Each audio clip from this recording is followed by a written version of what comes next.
Hey everyone, this is Clinton Poteet, and this is my confirmation that I've read everything at the start here submodule.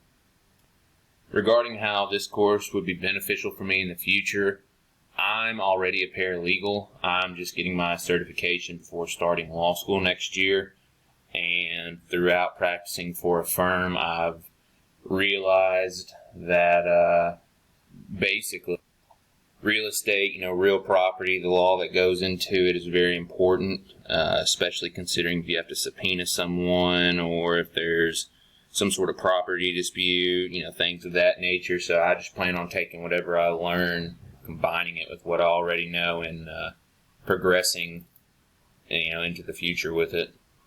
And regarding experience with real estate, I have signed leases, where you live and whatnot. I always make sure to read those and everything regarding that.